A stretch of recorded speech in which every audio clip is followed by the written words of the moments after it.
Hey friends, if you wish to fix the error code result code killed bad message on Windows, then please watch this video. I will guide you through the resolutions. Now, this is something that occurs on Microsoft Edge or some browser.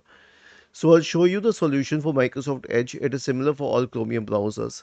Click on these three dots at the top right corner, select history, click on the bin symbol here, change the time range to all time, make sure that cookies and cache are selected, select clear now. Click on these three dots here.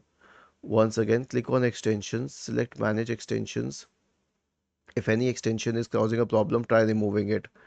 Now, you'll only find problematic extension using the hit and trial method. Okay, and then the next solution will be to update Edge. So click on these three dots here, select help and feedback and click on about Microsoft Edge.